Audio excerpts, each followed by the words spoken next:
2017. And IRDAI was also established. They have established an elaborate framework for the protection of policyholders. Government came up with several flagship programs like PM Jeevan Jyoti Yojana, PM Suraksha Bima Yojana, PM Jan Arogya Yojana, and Krishi Bima Yojana. All these aimed at the poorest sections who can't afford insurance. But by keeping the premium less, we made access to insurance. And as I said in the morning, that kind of an access which came of help even during a big pandemic like COVID. Other than that, the government also has been making sure that the public sector insurance companies can meet the insurance requirement of the people of India. So by listing of LIC, for instance, we have made it transparent for people to know what is happening there. And those who want to participate in the retail stock market, they can also come in. The GIC, reinsurance, New India Assurance are all in this direction.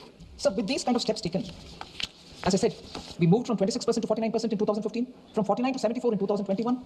These have actually brought in greater push for the insurance sector. I'll explain how by taking some of the parameters.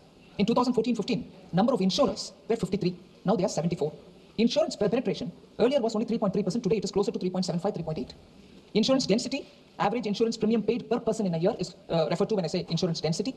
It was $55 in 2014-15. Now it is $97. Total insurance premium in lakh crore rupees is 4.15 lakh crore in 2014-15. Now it's 11.93 lakh crores. Asset under management is 24.20 lakh crores in 2014-15. Now it's gone to 74.43 lakh crores. FDI limit in insurance companies, as I said, was raised from 49% in 2014-15 to 74% in 24-25. Whereas for insurance intermediaries, that 49%, which was the case in 2014-15, was made 100% even in 24-25. So with all this, now is the time when we are looking at greater penetration, and we want to have the regulator also to be more robust, and that is why we've taken this in the policy, in the amendment that we're bringing about.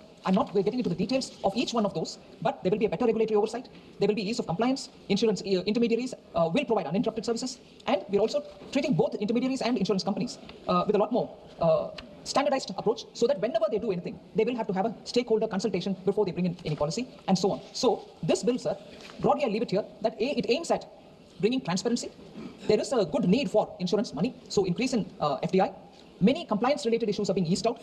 There is, for instance, a legal requirement to seek prior approval, even to approval of the IRDAI or the regulator for transfer of share capital. That has been 1%, even for that they will have to come. Now we are saying, no, you come only when it is 5%, so that there will be greater flexibility and so on. So there are very many such measures, sir. Once the discussion is over,